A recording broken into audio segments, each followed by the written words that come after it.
Bismillah, alhamdulillah, wa salatu wa salam ala rasulillah sallallahu alayhi wa sallam. Assalamu alaikum, brothers and sisters.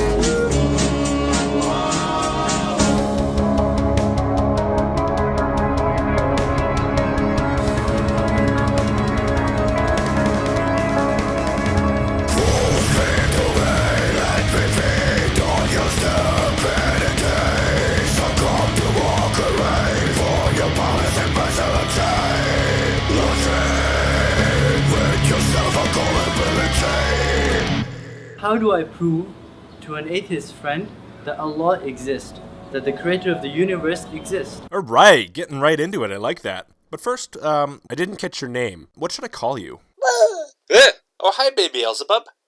Hi. Death metal.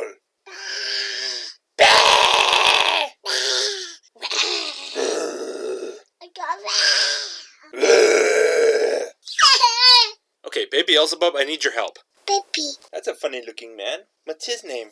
Yeah, what's his name? Meh? His name is Meh? Meh? No.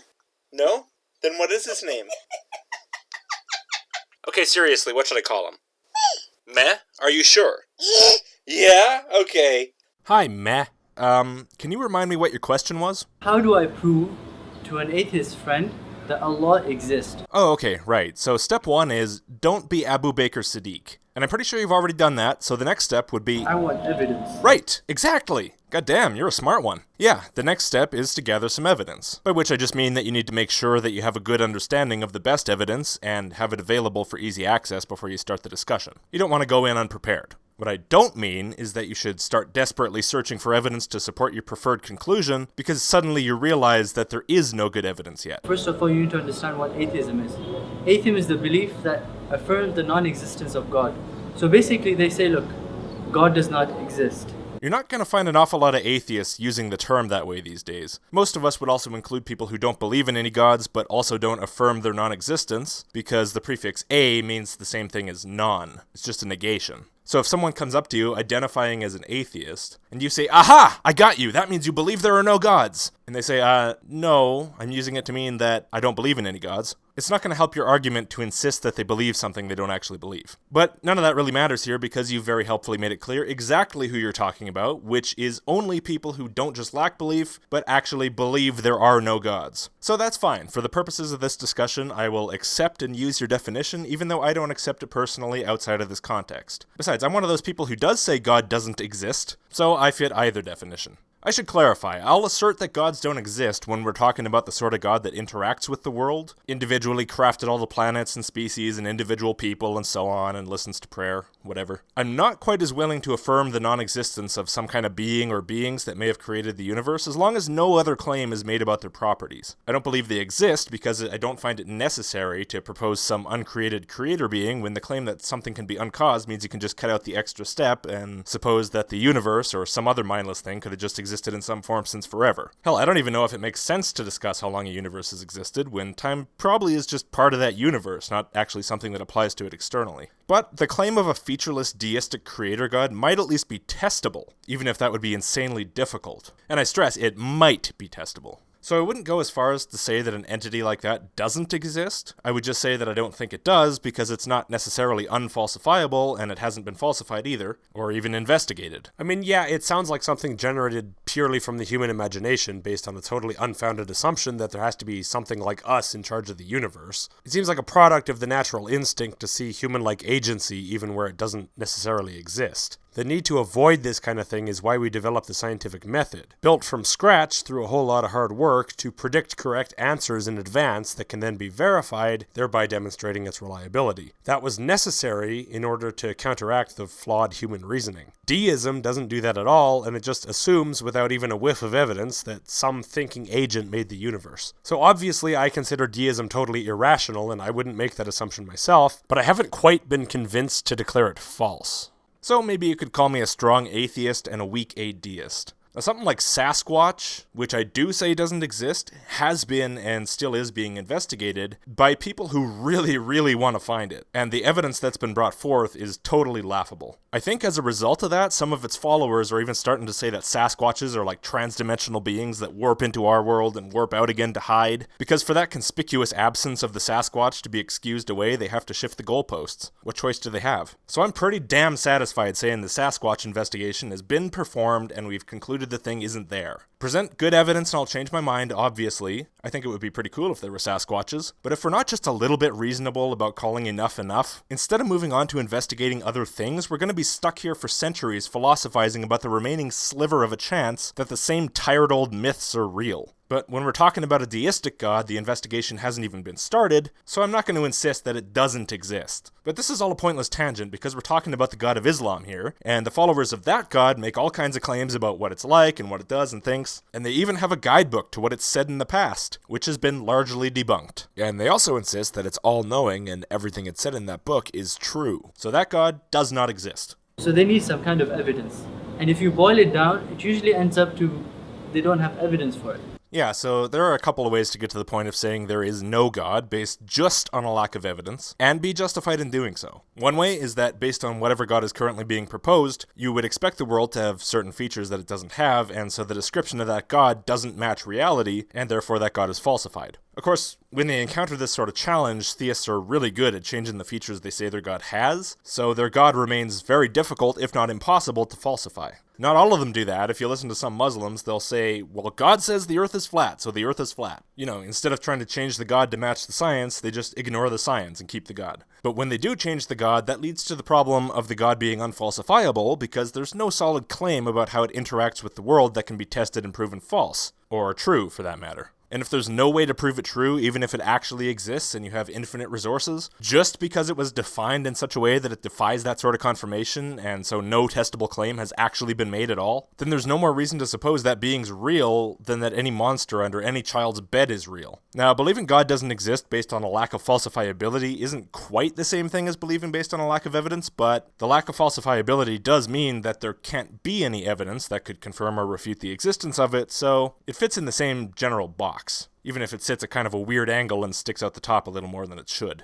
Now, when a child wakes us up by screaming about a monster under the bed, most of us feel just fine comforting the child until they calm down, maybe taking an exaggerated look under the bed to underscore the fact that there's no monster, and then turning out the light and closing the door. And all that is because we're confident enough that there is no monster under the bed, that we have no fear that the kid's gonna be eaten after we close that door. But Dad, the monster only appears when you turn the lights off.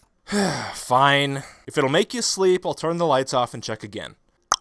Okay, I'm looking under the bed. There's nothing there. But how can you see if it's there if the lights are off? Okay, I will crawl under the bed and feel around. Shuffle. Shuffle. Shuffle. There's nothing here. It's all safe. Sometimes it hides under the floor, though. Oh my god, I'm tired. Can you just go to sleep, please? But I'm scared of the— Okay, I'll tear up the floor then. But just this once. Now get out of your bed so I can move it.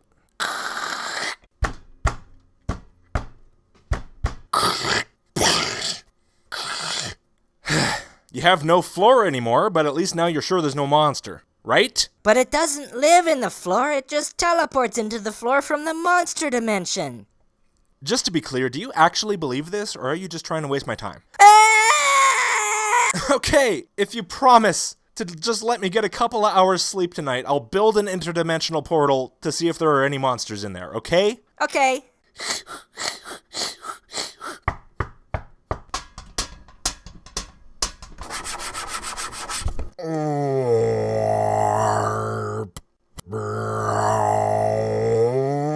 Okay, I checked every other dimension, and there were no monsters. Mostly just dolphins, which was weird. Did you ask the dolphins about the monster? Yes, I asked every single one of them. They said there's no monster. They're lying. Dolphins always lie. Sometimes, though, when kids follow the monster through its interdimensional portal, it likes to hide outside of the universe. Did you check there? Is that one of the alternate dimensions? No, silly! How could it be a dimension if it's outside of the universe? Listen, you annoying little shit. You've been giving me the runaround all night and I'm tired of it. I got 2 hours left before work starts. I don't even have time for a nap anymore, and I'm out of fucking coffee. So either you give me a way to check if there's a monster that is final, and if it turns out I can't find a monster using your method, you'll be convinced that there isn't one. Okay? Okay, Dad. What you need to do is... Tell me! You need to die. Well, why didn't you just say so?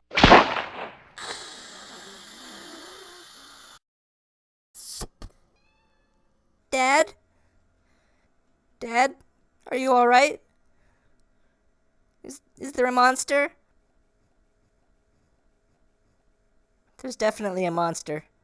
Sorry, I got a little bit sidetracked there. You will tell them, I will give you the evidence, but before I give you the evidence, I need to explain to you the nature of the evidence, the kind of evidence that I'm about to give you. Okay, you can, I guess. Seems like kind of a waste of time though, since once you present your evidence, it's going to be obvious what kind it is. Unless maybe you feel like we're going to have some kind of problem with your evidence and you want to prepare us for the letdown. So you tell them, look, evidence is of two types. One is logical evidence, one is scientific evidence. That's a weird way to use the word evidence. I mean, it implies that on the one hand, you can have evidence that comes from observation, and that's scientific evidence. And on the other hand, you can have evidence that's based on no observation, with no demonstration of its actual link to reality, and that's logical evidence. Because if it had any actual demonstrated link to reality, it'd just be a logical argument based on scientific evidence. And you wouldn't be standing here trying to pretend that the argument alone, without any supporting scientific evidence, is also evidence that the thing actually exists. So let's deal with scientific evidence first.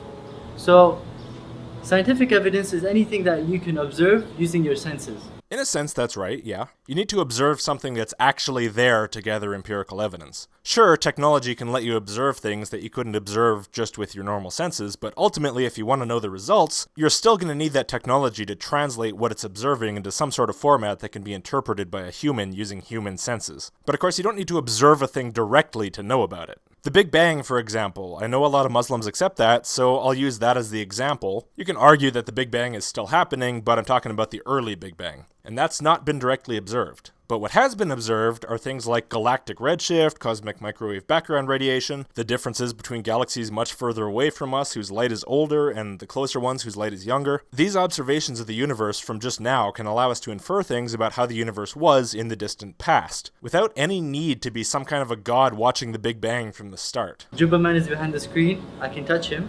I can see him. I can feel him. I can smell him, if he smells bad. And I could even lick him if I wanted to. That sounds like a way more interesting video. But I won't do that, obviously. Okay. So I can engage using my senses, therefore I can prove that he exists behind the camera. Let's say you couldn't look at him, sniff him, feel him, lick him. Let's even throw in the sense you missed and say you can't hear him either. Let's say all that's behind the camera is a black box. And let's say this box doesn't give you any way at all to detect the existence of anything inside, even with the most advanced technology, but you're totally convinced Jubaman is in there because you heard it from someone else that he is. So how would you demonstrate his existence? Maybe you could declare that Jubaman's love transcends the box and permeates the universe. And when you chant his name, you feel a little surge of dopamine. And that's just enough evidence for you because you'd really like for Jubaman to actually be in that box. And so you declare it impossible for your brain to release dopamine unless Jubaman really does exist in that box. That's convincing. Now there's something we call logical evidence, which I say is better than the scientific, which is much higher, much more accurate than the scientific evidence. Just so we're on the same page, we're talking about evidence for things that actually exist, right? Like in reality, not in your imagination. And scientific evidence is what comes from using actual observations of reality to learn things about reality. And so what you call logical evidence must include absolutely no reference to any observation of reality. And yet somehow you think this is going to tell us more accurately about what exists in reality? So logical evidence is anything that is necessarily true. Okay, look, I understand that logical syllogisms can be shown to be true without any reference to observation as long as you know how all the words are defined. So for example, all A's are X, all B's are A's, therefore all B's are X. It's not empirical, but the correctness of the syllogism is undeniably true. I get it. And the ability to reason correctly does underpin any practical application of empirical observations. But that's the point. You can't get to the point of achieving a practical outcome just with your reasoning with no input from reality itself. If you actually want to demonstrate that some entity really exists in reality or that it has certain characteristics, and you actually want to be right, then you can't escape the fact that you need what you're calling scientific evidence. For example, let's plug some values in. All snakes are green. All cobras are snakes. Therefore, all cobras are green. Logically, it's totally valid, but it still doesn't accurately describe reality. But hey, maybe you have some magic formula to get us from this to an accurate description of things that really exist without involving any observations at all. So for example, 1 plus 1. Unless you're really, really young, or you would be sure to answer that's a 2. 1 plus 1 is always a 2. Okay, so we're at step 1, completely abstract mathematics, describing nothing real. Go on. How about 1 Nicola plus 1 Nicola? 1 Nicola plus 1 Nicola is 2 Nicola, right? What is Nicola? I don't know, I just made it up. Exactly my point. Because it doesn't reflect anything that actually exists, what you say will be true, even if the values you plug in don't refer to anything real. So you will ask the atheist this question. Do you believe that you had a grandmother that existed 20 generations ago? So your great great great great great great great great great great great great great great grandmother 20 generations ago? They'll say, yes, of course I have a grandmother. Yes, I would. To a very high degree of certainty, I have many female ancestors from 20 generations ago, because based on the evidence, our species has existed for longer than that, and there's no evidence at all to suggest that I or any of my ancestors within the last 20 generations popped into existence fully formed rather than being part of the usual process of human reproduction. And since the very well demonstrated process of human reproduction requires fewer assumptions and does not require obscenely improbable coincidences, I have a very solid reason to suppose that I do have a great whatever grandmother. Or maybe the universe popped into existence exactly as it is 5 seconds ago and nobody was actually ever born at all. I mean, after all, 1 plus 1 equals 2. QED. So you'll ask him, look, can you prove it to me scientifically? That depends on what you mean by prove. Do you want something that'll be declared true now and for all time, regardless of any future evidence? Then no, I can't even prove that my hat exists to that degree of certainty. But if what you really mean is, can it be demonstrated as very likely true scientifically, then yeah, obviously. As long as we have good evidence to suggest that the human species has existed for longer than 20 generations of my ancestry, and that humans appear to be spawned through reproduction, and we have no evidence to suggest that I or any of my ancestors were spawned in a different way, or to suggest that there even is a different way for humans to be spawned, then we can be pretty damn confident that she existed. Not 100%, but really fucking close. And that's all it takes. And I have no idea what you're going to say next, because I haven't watched forward in this video, but I'd bet good money that you agree with me. I'd be willing to bet that you're going to argue that we need logical evidence to truly demonstrate that I have this ancestor, but that your logical evidence is going to assume every fact I've just laid out, which are all based on empirical evidence. So let's see if I'm right. He'll probably have no clue, because scientifically, you have no idea whether your grandmother existed or not. Of course I do. By the way, sorry for my voice, I've got a little bit of a sore throat today. Of course, what I laid out was the absolute most basic reasoning. If I really started chewing my nails over this problem, there are other things I could do to increase my already very high confidence level. For example, I could do DNA tests to figure out how my ancestry relates to that of other human beings to make sure I'm not some wholly unique being whose ancestry is totally different from everyone else's. If you really want to, we can sit around all damn day coming up with ways to be even more sure. If you're really that concerned. Somehow I don't think you are, but maybe you are. Can you imagine that? You don't have no proof that your grandmother existed. You can keep repeating yourself for the rest of your life if you really want to. It's not going to make you any less wrong. It's because it logically makes sense that you are here right now. I exist because I had a grandmother. Therefore I exist. That only makes logical sense. Oh, there you go. I was getting worried. Yeah, so I was right. Look at that. Your so-called logical evidence is nothing more than an inference based on empirical observation. Or in other words, it's what you call scientific evidence. If you had no idea what a grandmother was, or how human reproduction works, or that the world is older than 20 human generations, or that you're basically similar to everyone else, you would never reach this conclusion based on pure reason. If immediately after you were born, you'd been stuck in an opaque room and fed through a feeding tube and never saw another person or learned about what they are or how they work, but you did have a TV screen that gave you a complete education on logic and mathematics, I guarantee that you would never have thought, I exist because I had a grandmother. It only makes logical sense. To get to that point, you would need to base it on observations of the world. Or at the very least, you would have to believe someone else's account of their observations. But whether you're using your own senses to make observations, or you're listening to someone else's account of observations they made with their senses, the human senses are involved. This is empiricism. So your example of logical evidence is based on scientific evidence. Would you care to try again, or...? But scientifically you have no clue because you can't see your grandmother, you can't feel her because she's dead ages ago. And you have no clue because you don't even have access to her DNA. So you have no way to prove that she exists.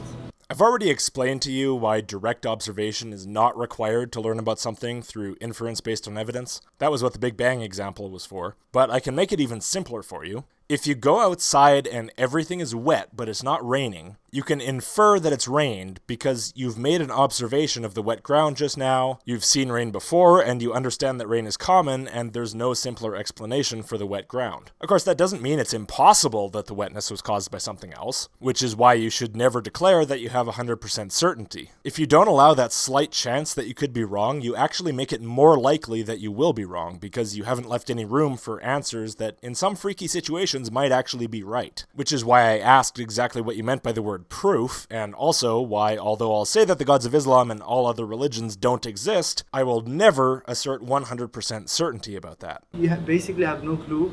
According to science, your grandmother does not exist. What? No! Science does not assert that my grandmother does not exist. What an unbelievably stupid thing to say. But on an unrelated note, if someone came along and said, hey, I have logical evidence that your grandmother exists. You exist, and therefore your grandmother from 20 generations ago was named Raymond Throat Wobbler Mangrove and she invented the light bulb. How would you feel about that? So we can always say that logical is far more stronger than scientific evidence. Well, yeah, obviously. You can say whatever nonsense you want, man. It's a free country. Actually, I have no idea what country you're in, so I have no clue if that's true. So let's take it further. Now we have logical evidence. Let's try to prove that a creator exists using logical evidence, because we have already proved that that's the stronger way of going about things. Okay, good, yeah. If you prove the creator exists as solidly as you proved logical evidence is better than scientific evidence, you're going to wind up creating a bunch more atheists. Thanks for doing my job for me. First of all, your friend who's an atheist, you tell him, look, imagine Mr. Atheist, Mr. John. No, it's written right under the video, man. My name is Logicked. But it's okay though, meh. I know foreign names can be hard to pronounce, and while you're definitely oppressing me by mispronouncing it, I'm not going to report you to the police. This time. You went to the bathroom. You used the bathroom, and, you went about doing whatever you do in the bathroom. Which I guess is all this stuff. So, sit down on the toilet instead of standing, because it's a grave sin to splash piss around. I guess they think Muslim dudes have a problem with accuracy. If the front or back of your toilet faces the Qibla, which is the direction of the Kaaba, then make sure you turn at an awkward angle, because otherwise it's like super haram because your front or your back is facing it. I wonder if this is a deal breaker for Muslims when they're house shopping. I never thought of thinking about toilet orientation as an important factor. And then, well, nah, I'm not going to go through it. Just be OCD as fuck is the TLDR version. You used the bathroom, you walked out. I hope you remembered to say one of these supplications. You wouldn't want to miss out on some easy reward tokens now, would you? Seriously, what is it with bathrooms lately? Right after you walked out, I walked in. And as soon as I take my first step into the bathroom... Hold on, dude. Let me see that again. And as soon as I take my first step into the bathroom... You shifted your weight to your left leg, and then you rocked back to the right after your step. You just stepped into the bathroom with your right leg! The jinn's gonna get you! Run! In the sink, right above the sink, a pink elephant appears from nowhere and falls down on the sink and breaks the sink into 2 pieces. It's a jinni, you damn fool! Get out of there! And I get scared and I run out. Oh, alhamdulillah. You scared me half to death. Don't you ever step into the bathroom with your right foot again. Do you hear me, meh? And I come to you, Mr. Atheist, Mr. John, and I say, John. And I say, what's up, you fucking racist? Been my roommate for 2 years and you still won't even pronounce my name right? You fucking oppressor. You might as well just send me to the concentration camp right now. A pink elephant just appeared from nowhere and broke the sink into 2. On a scale of 1 to 10, how crazy would you think I am? Well, I'd already have put you at like a 7. So... You'd say he's crazy, right? He's gone crazy, he's got cuckoo. Lock him up, send him to the police station or something. He's gone crazy. Why? I don't think it's a crime to go crazy. Then you tell them, look, I find it really strange that you say that this entire universe came about nothing, but you cannot come to agree with me that this pink elephant, you would agree with me that this pink elephant cannot come from nothing. And then I tell you, yeah, thanks for putting words in my mouth, asshole. I don't recall saying anything about where the universe came from. I get the evidence for the Big Bang, but I have no idea what, if anything, was there or happened before that, or even if that question makes any sense, and I'm not going to declare one answer correct without any evidence to support it, because unlike you, I'm not arrogant enough to pretend that I know the answer. I'd rather just accept that I don't know something and possibly learn in the future, instead of desperately pretending that whatever answer sounds nicest to me is true, even though I have no evidence, and then probably turning out to be wrong. But if you're not talking about how the universe came from nothing, but instead about how meteors and elephants came about from nothing, which I don't think is what you're talking about, but that's what you showed on the screen, well then I don't believe they came from nothing. I believe they're made from tiny parts of the decidedly large amount of something that existed in other arrangements long before it was a meteor or an elephant. So what in the ever-loving fuck are you babbling about? Isn't that strange? Don't you agree that someone must have created the whole universe then? No, why would I agree with that? I don't even know if there ever even was nothing. And if there was a god, then there never was nothing because the god is something. I damn sure am not going to assume that an ultra-complex hyper-intelligence is needed to explain why the universe exists, and then just stop before I bother to question where that intelligence with the phenomenal power to create entire universes came from. Doing that would not answer the question of why there's something rather than nothing. It'd just push it back one step and then pretend the question doesn't matter anymore. I mean, the existence of something like that would be a hell of a lot more baffling to me than the origins of a bunch of shit floating around in a universe with a bit of gravity and electromagnetism and nuclear forces to keep things interesting. So no, I'm not going to assume based on no evidence that the thing I'm trying to explain came from some far more difficult thing to explain. How does that help me to pretend that I have more problems to solve than I really do? It only makes logical sense, No, and why did you phrase that in the form of a question? right?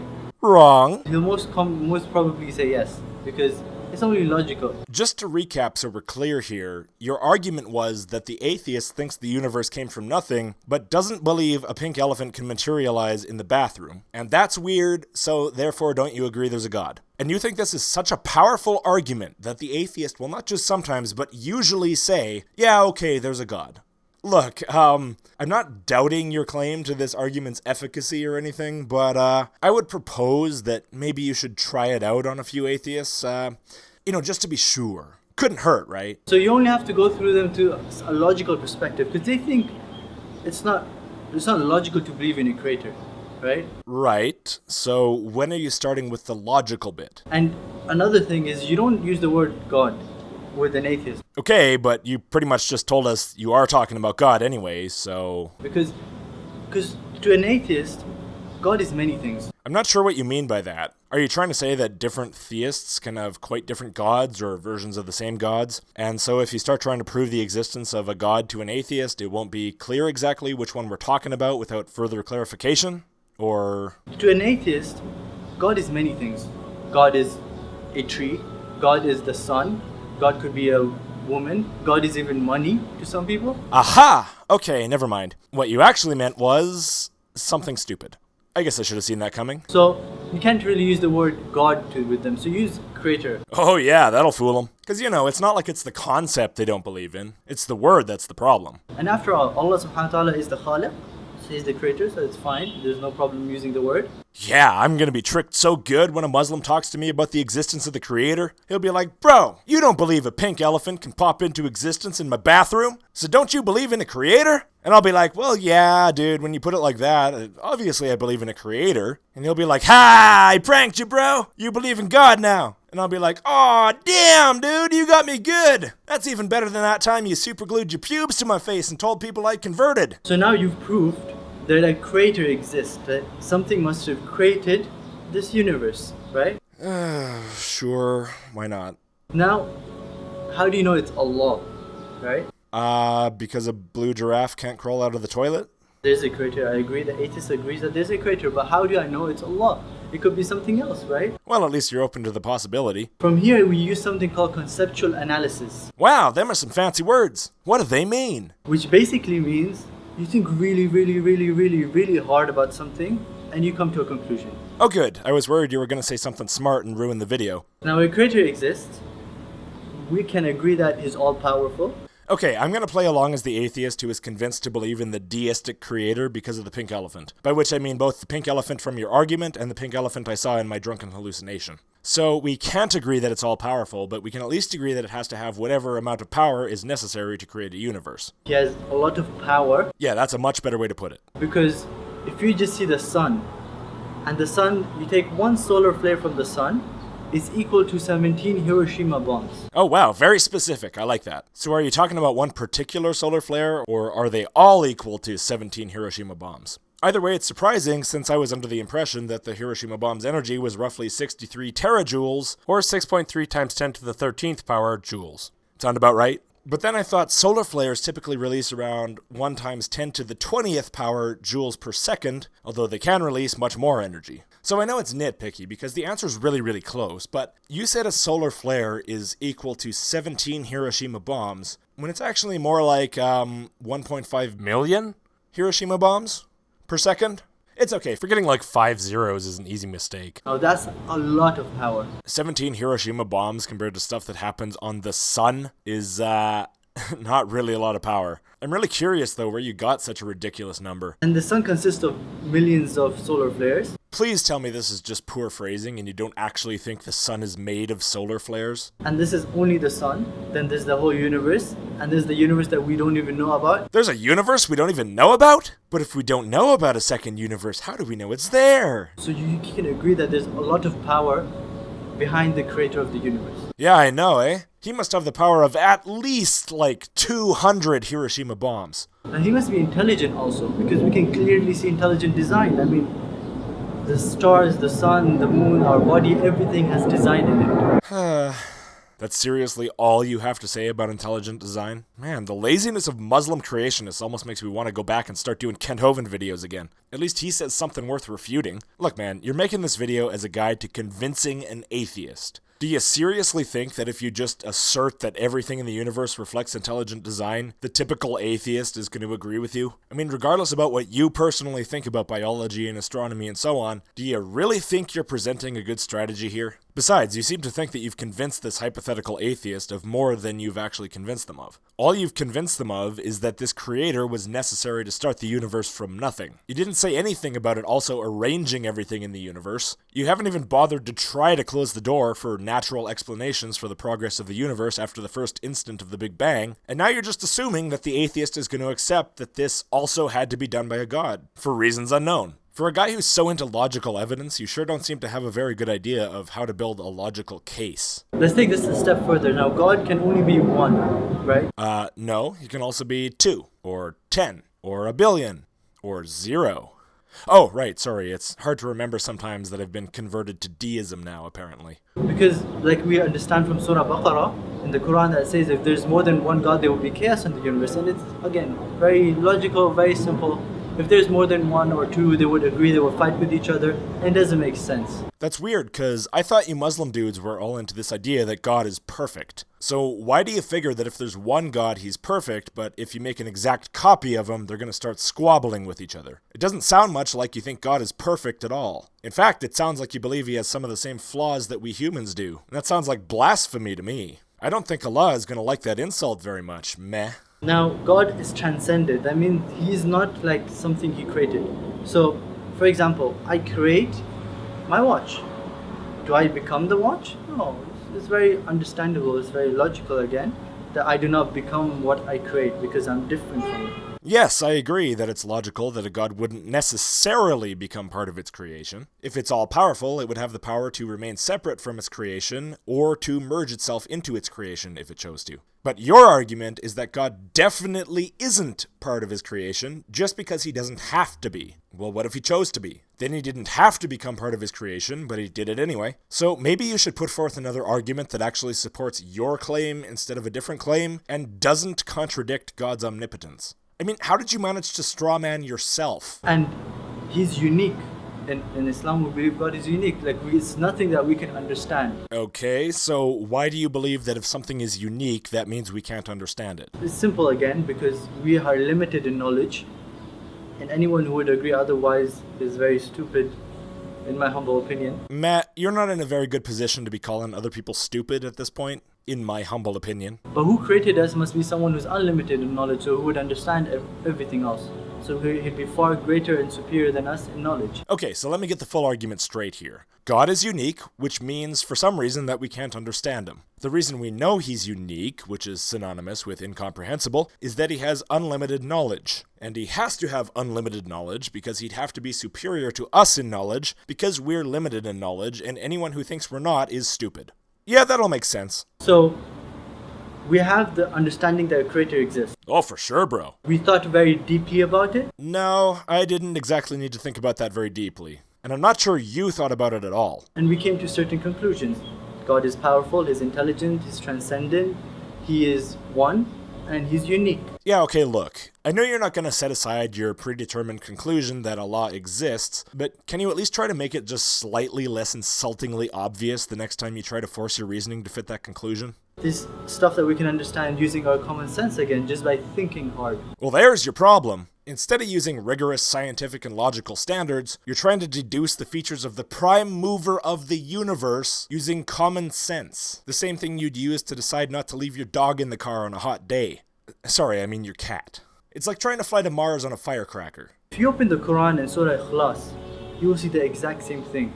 So you tell them, look, this is my own understanding of God. This is what the Quran tells me. It's perfectly in a line. It makes perfect sense. Of course it makes perfect sense that your understanding of God matches what the Quran says about him. You're a Muslim, and I bet you were raised to be a Muslim. Or if not, at the very least you had a passing familiarity with the concept of God before you started believing it. Do you seriously expect me to believe that you were just sitting around one day as a non-religious dude who'd never heard anyone say anything about any of the properties of God, and then that reasoning that you just presented to me came to you in a moment of inspiration and it convinced you that God had all those properties, and then you went and started reading through holy books to find out which one had a God that matched it best, and you decided that the Quran was it? Yeah, I'm gonna call bullshit. So, what Islam proposes must be true also. This is giving me a headache. Okay, so your concept of God matches the Quran's concept of God for whatever reason. God is omniscient, omnipotent, intelligent, transcendent, unique, incomprehensible, and therefore everything Islam proposes has to be true. There's a jinn in my bathroom. Hell is real. There was a talking ant. Prayer works. You get reward tokens for muttering something when you get in the car. Simply because the Quran lists a few features of God that appeal to you, every single claim made not just in the Quran but in the entire religion of Islam has to be true. Am I dealing with an actual mentally challenged person? I mean, I questioned it with Abu Bakr Siddiq, but then I decided I wasn't. But with you, I'm genuinely starting to wonder. No sarcasm. So, therefore, a God exists whose name is Allah. That's right, meh. God's omniscient and omnipotent, and the Quran says so too. Therefore, his name is definitely Allah. It makes perfect sense. That's a totally valid logical syllogism, little buddy. You're so brave. He's one, he's all-powerful, he's transcendent, he's all-intelligent, and he exists. That was a very good try, meh. I'm so proud of you. Don't ever let anyone make you feel stupid for being special. And that's the most simple way that I can answer the question. It's okay. You're a simple man. You don't need to have big thoughts to have a big heart. So, inshallah, this it's a bit more complicated than just this. So, there's different contentions that the atheists come up. Wait a minute. You just said the word contentions. And earlier you said conceptual analysis. You're not really retarded at all, are you? What the hell, meh? You've been pretending this whole time? What the hell is wrong with you? There are real retardeds out there who need our care and love, and you're sitting here faking it? What is this, some sort of game to you? You disgust me! For example, I want to see God. The atheist might say, I just want to see him. I don't care. I just want to see him with my eyes. That's a bit of a silly request. Requesting to see clear evidence of his existence and properties makes sense, but just demanding to see him? That's a little bit unreasonable. But you know, if God really wanted to, he could convince absolutely everyone by showing himself to all of us. As you say, he has unlimited power, so if he really wanted us all to believe, we all would believe. So you give them an example which Imam Ghazali gave, and he said, look, an atheist came to him and he asked him, I just want to see God. So he told him, look at the sun. And the sun was blazing, in the heat, the peak time.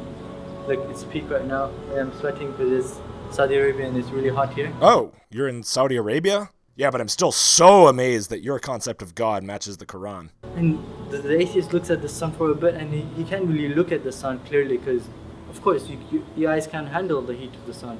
If you stare at it for too long, you go blind. So he looks down and he can't look at it, so he looks away. So Imam Ghazali says, look, how foolish are we to want to see the creator of the universe when we can't even see the creation? Okay, so there's another feature of God, apparently. He outputs massive amounts of light. Apparently, if you've ever made anything that outputs lots of light, you also have to output lots of light, because reasons. So you can't even see the creation in the universe, which is something inside the universe, and you want to see the creator who's outside the universe? So things that are outside the universe are necessarily brighter than anything inside the universe. Because, I don't know, because I said so. Why are you asking so many questions? You know what, man? It's okay. You've given me the warning, and I understood it. Give me a waiver, I'll sign it. I'm fully willing to bet my vision that Allah does not exist. Hell, even if he's so intense that it vaporizes me, I'm even willing to bet that. And I mean, from what you said, it sounds like this is possible, right? For you to get God to reveal himself? I mean, surely if it wasn't possible to get God to show himself, then when I asked you if I could see him, you would have just said, no, nobody can make God show himself. But instead, what you chose to say was, oh, you really don't want to see him. So it's doable, it's just a bad idea. So let's get this show on the road. So there's many other things, but I don't want to make this video too long for you guys. Oh, no, you didn't. But I think I did. Oops. Inshallah, I really hope you benefited off this. Well, yeah, absolutely. I got to hear some of the worst theistic arguments I've ever heard in my life. And I listened to a lot of theistic arguments. It was tons of fun, thanks. Allahu alam. Allahu alam, yeah. The God that doesn't exist knows best. Better than you, anyway. Why would you spend all that time talking like you know shit about shit and then end by basically saying God only knows? It's kind of like admitting that you were talking out of your ass that whole time. And assalamu alaikum wa rahmatullahi wa barakatuh. Okay, yeah, bye. Thanks for watching. Leave a comment, tell me what you thought. If you liked this video, be sure to thumb it up and subscribe and share it. And if you really like my channel, you can support me on Patreon. And you see here the people who support me at $10 or more, and here are the people who support me at $5 or more but less than 10. Every single person who's contributing on Patreon is very much appreciated, as are the people who are contributing on PayPal, which you can also do if you want to do a one-off donation. And if you want to get updates or just talk to me, Twitter's the best way, and I also use Facebook sometimes, so follow me in both those places, or whichever one you prefer, and I'll see you soon.